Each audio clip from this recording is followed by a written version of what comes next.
Pittsburgh feels like they can't lose any more ground at 1-3. But they hand it off. Harris up top. Touchdown, Pittsburgh. Throws it for the end zone. Intercepted. And they've secured their victory.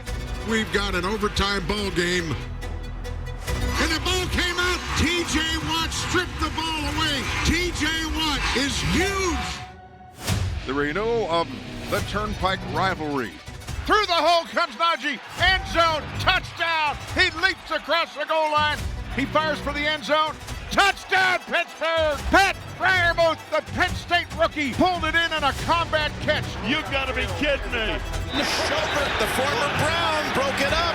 We lost to the Raiders and lost to the Bengals, and people are ready to bury this club. It's a Monday night at Heinz Field, Pittsburgh, Pennsylvania. The give to Najee, off the left side, 5, touchdown, Najee Harris. Batted down, intercepted. Touchdown, Pat Freiermuth, the second of the game for Freiermuth.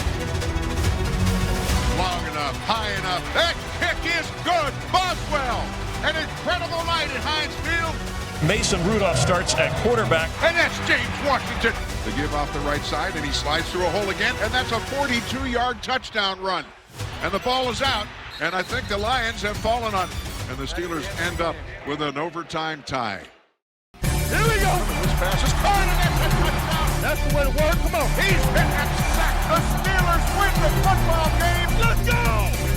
Come get it. You know what it is. This one is in the history books. Here we go. Welcome to the 84 Lumber Mike Tomlin Show. Good evening, everyone, and welcome to this week's 84 Lumber Mike Tomlin Show. I'm Bob Pompeani. Missy Matthews has the week off. Steelers coming off a tie. You never like to be involved in ties. Could be good, could be bad as the season wears on. 16-16, the first of the year against Detroit in a game that went all the way through overtime with no points. And the Steelers had opportunities at the end to perhaps cash in, but they never got a field goal opportunity from Chris Boswell. So they head to the Chargers this week. It's a big game. It's a Sunday night game, prime time, and a lot riding on it. They also have a lot of issues moving into this game with regard to injury and COVID protocols. And that's where we start right now with head coach Mike Tomlin as we welcome him in. Coach, let's update people on what's going on with the injuries and also the COVID concerns you have. Well, each one is handled individually, the parameters of it. Minka will not be available to us. He'll still be in the COVID protocol. We've been in these circumstances. We've been in the past for a variety of reasons. I think last year, leading up to our first Bengal game at home, I think he missed the vast majority of the week because he had a close COVID contact. And so Ben has 18 years of practice experience to draw from. We've gone through the week preparing Mason and Dwayne, gearing our plan toward the talents of Mason. From an injury standpoint, we had some guys battle their way back this week and work their way back to us. We're excited about the potential inclusion of Trey Turner and a few other guys that experienced some bumps and bruises. Chase Claypool worked his way back into the rotation. So we're excited about the potential of including those guys in our plans. I know that, everyone who was at the game or watched the game, anytime somebody like a T.J. Watt goes down and you see his expression, people at home are holding their breaths. I mean, from a coach's point of view, you had to go out there and see it. What was your first reaction when you saw that? I'm always, I always feel for the men. It doesn't matter, the status of the player, if you will. From my perspective, I work with all the guys and, I want to keep them all safe and I wish them nothing but the best. I don't want injury to be a part of it. But I acknowledge that injury is a component of our game. And so, whether it's TJ or whether it's an R5 on kickoff, man, when they're down, they have my attention. And I want to see what the status of them is, and I'm hopeful that they're okay. In that particular instance, man, it came through, and it wasn't a severe injury, and for that, we're thankful. All right, you had some time now to look back at the film from last week's game. Give us your analysis of Mason Rudolph and his performance, knowing that he found out the night before that he was going to be the starter. He gave us a chance to win. I don't think any of us were surprised by that. It wasn't Mason's first rodeo. I think maybe that was his 10th start now.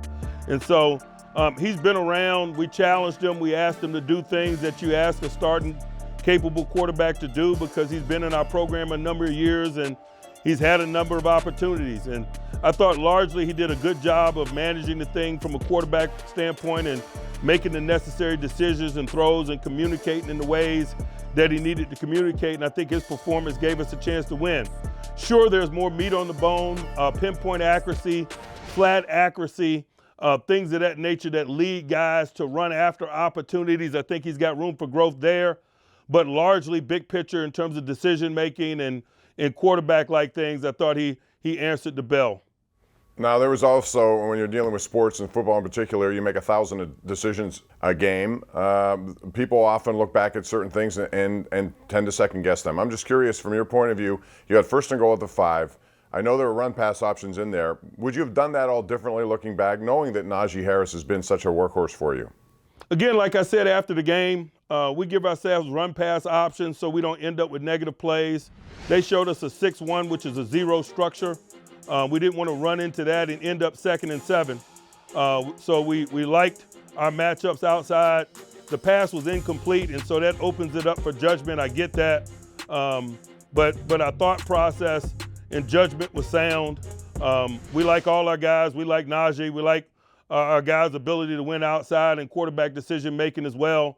Our effort is to score, and those are what our intentions are when we're in those circumstances. One other thing, and that would be defensively. You guys gave up a lot of yards on the ground. You talked about missed tackles. How do you solve that issue? I know that you're not allowed to do a lot of live tackling during the week with pads. So what is the best way to solve that issue? You know, you don't get to do a lot of tackling, but you do everything but tackle.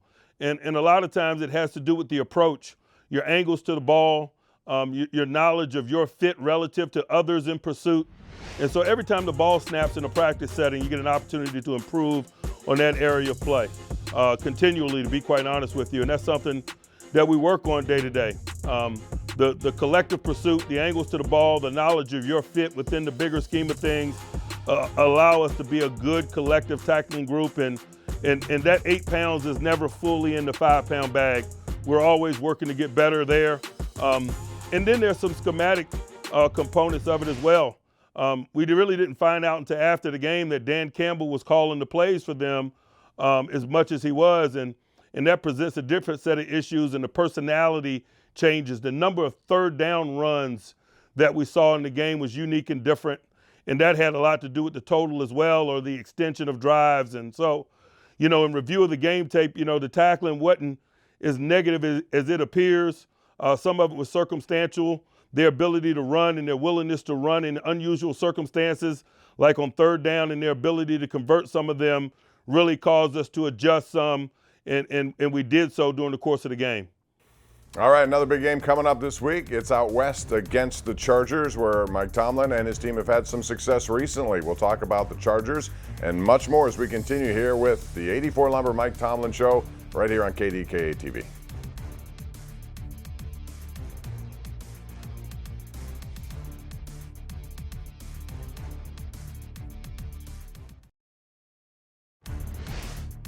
Are you 84 Lumber material?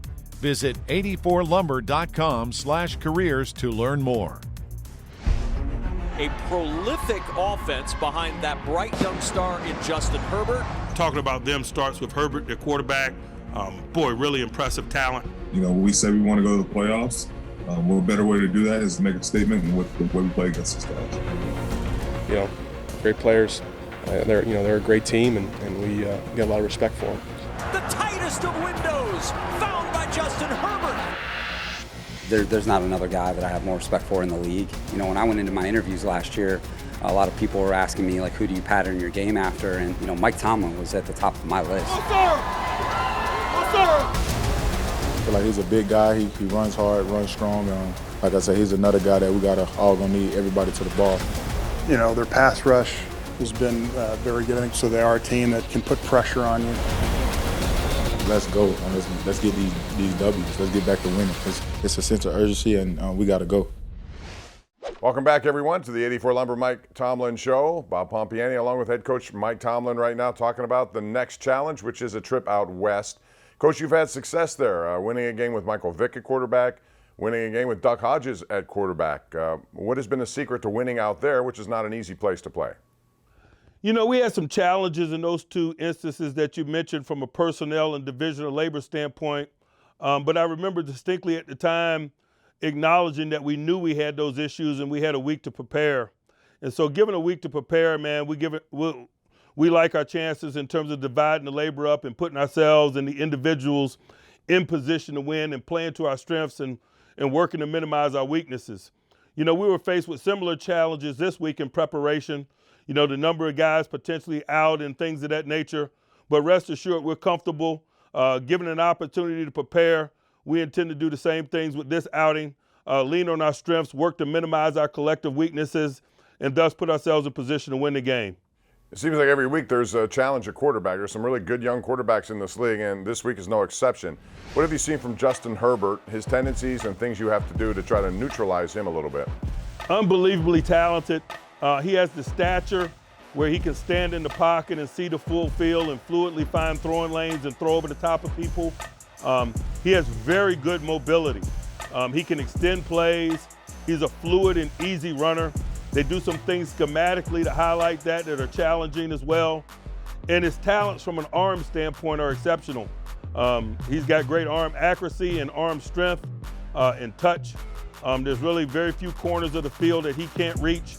But that's no surprise, man. That really stood out in draft analysis. You know, oftentimes you're not certain of the intangible quality of a guy until he's in the league and you see him when he's smiling in the face of adversity. You see his leadership things. You see how he interacts and leads his teammates. He's checked all of those boxes since he's been in the league, and that's why we're talking about him the way that we do. But the arm talent was never in question. The arm talent was on the Oregon tape. He can challenge you from a vertical standpoint. He can throw the ball over linebackers and into dig areas. He's got very good pinpoint accuracy and touch. You talked about linebackers, but you know the play of your linebackers has got to be really up to standard here this week with that guy because he does spread the ball around a lot. Can you talk about the inside linebacker play and Robert Spillane's role in it? I noticed he only had a few snaps last week. Will he get more this week, or how do you plan to navigate through those linebackers? Again, Robert Spillane had been playing a lot in dime circumstances. Like I mentioned, Dan Campbell and company was running the ball on third down quite a bit in our game. And so, you know, if you're defending runs in dime on third down, you're going to lose. And so dime got quickly put on the shelf and minimized, and thus Robert Spillane did as well due to in-game circumstances, and oftentimes that's the case. And that's why I take time to explain divisional labor to people, because, you know, it's more than just making decisions about whether or not we want Robert Spillane to play. Robert's capable, man. He's been a component of what it is that we do. But his role relative to last week's game got minimized because the in-game circumstances changed. And it's no different when you guys are asking me about the tight end divisional labor or the wide-out divisional labor. Oftentimes things change in-game that dictate we go in another direction. I think our guys have a better understanding than maybe the general public does. All right, you have Los Angeles defense that last week their corners got picked on quite a bit. Is that an invitation? You know, they've had some injury there, like a lot of teams have. But how do you look at their secondary, and is it something you'd like to attack? You know, it's just a component of what they do defensively.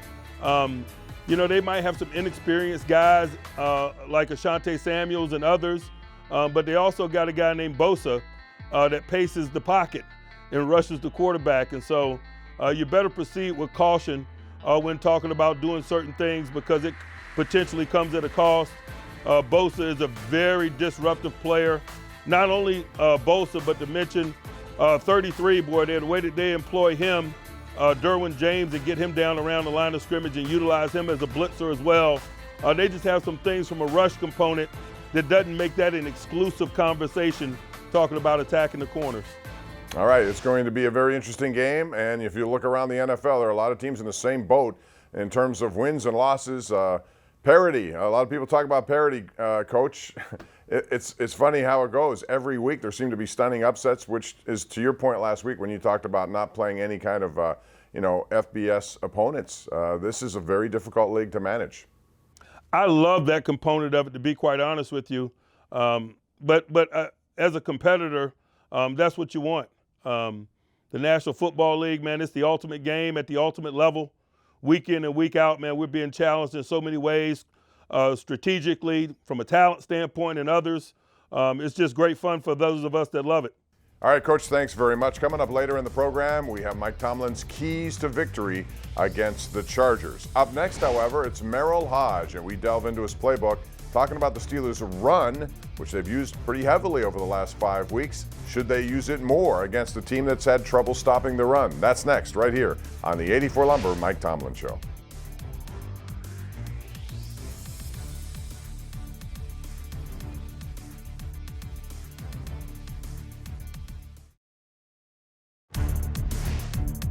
Welcome back to the 84 Lumber Mike Tomlin Show.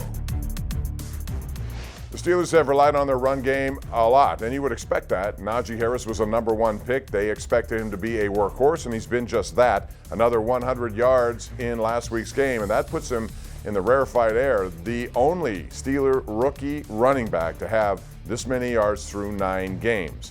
So you wonder, should it continue against a team that's had problems stopping the run this week in the LA Chargers? Merril Hoge dips into that in today's playbook. Hi, everyone, and welcome into the Factorback Studios for the Playbook. This week, we're going to take a look at the Steelers' running game, specifically weak side runs versus the Chargers' run defense. Now, I said weak side because a lot of teams are actually strong side running teams. You might go, well, what's a strong side? Strong side is usually to the tight end for its simplest terms. But we're going to look at weak side runs and how it could be effective this week. First, let's take a look at last week against Detroit. They had one of their best runs against a defense to the weak side. Now, this tackle over here, tight end here, fullback here, this is considered the strong side. With no tight end here, this is considered the weak side. And if you look at some of the blocking that the Steelers have with this guard coming here and the center working here, guard here, tackle out here, you got people accounted for. So it's a real good way to run the ball to the weak side of the defense, which they do. Perfect job. When they send in motion, that brings the safety down, holds that back in, and then they've done a beautiful job here. Everybody is accounted for. A hat on a hat. People are down, you got people accounted for. Now, you do that for your runner, Najee, and you give him options, well, he's gonna inflict damage. He does a beautiful job here, one of the best runs they had, almost an 11-yard run. That's a big-time run. Well, against the Chargers, they have struggled against the run, strong side and weak side. But here's the Patriots. They run to their weak side. They do it a little differently. Let's look at this from the all-22. When you get over 5 yards in the NFL, that's a big run. This 7-8-yard run, that's a big run. Now, they get to the weak side. How do you know it's the weak side? Remember, tight end's over here, so that's strong side. Because the back is over here, this also holds this linebacker here.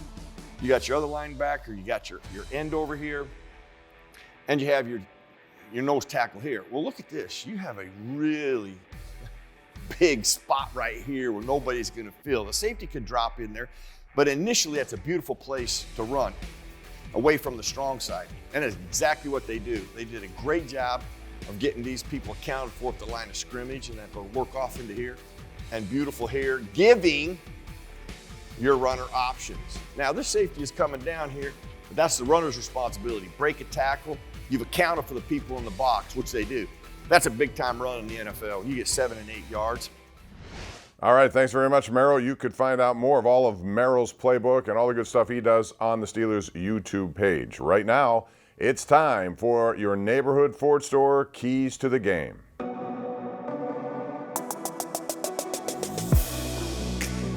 All right, Coach, let's talk about keys offensively. What do you have to do, and what players are you going to be looking to step up on this game in this stage on Sunday Night Football? You know, beyond the players, man, it's about ball security for us. Over the last month or so, we had taken very good care of the football. We didn't last Sunday, and we didn't win because of it. And really, we lost the ball in the most significant moments. We turned the ball over twice in overtime. And so for us, it's about us.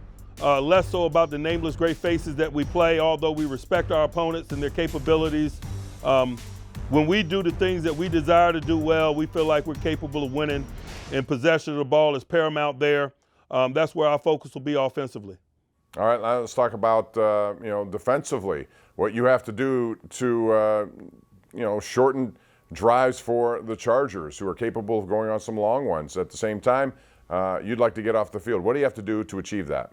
You know, I like our chances in drive football. I do. I think a significant thing for us is to minimize explosion plays. It really seems like they're at their best when they're getting explosion plays. You know, Keenan Allen is a known entity, man. He's a high-volume catch guy and chain mover. But Mike Williams is about a 15-yard average over the course of his career. He's got big-time splash this year. He absolutely slaughtered Cleveland down the grass for plus 150. We got to do a good job of keeping a lid on it. They got a veteran tight end that's about 35 years old named Jared Cook, man, that's been in this league a long time. He's got 7,000 yards career receiving for a tight end. It's ridiculous. He still has great straight line speed and is a challenge from a coverage standpoint in terms of the people that you usually employ to cover tight ends. And so for us, it's about being sound, shoring up our run game things like we talked about. But in the midst of doing those things, we better keep a lid on it. One play eliminates a lot of execution, and the Chargers are the type of group that are one play capable. Yeah, Chargers right in the mix in the AFC West. The Steelers right in the middle of the AFC North. All these games are so important, and this one will be a big one on Sunday night. Coach, thanks for your time. Best of luck out west. Thank you. Another big game day for the Steelers. It is on Sunday night prime time. We have our pregame show every Sunday, 11:30 a.m. on KDK TV. The Steelers are going to try to get to 6-3-1. And again, they're right in the thick of things in the AFC North. And that's going to wrap it up for our program today. Our thanks to Mike Tomlin. And we will see you next Saturday night as well for another edition of the 84 Lumber Mike Tomlin Show right here on KDKA TV. Have a great Steelers weekend.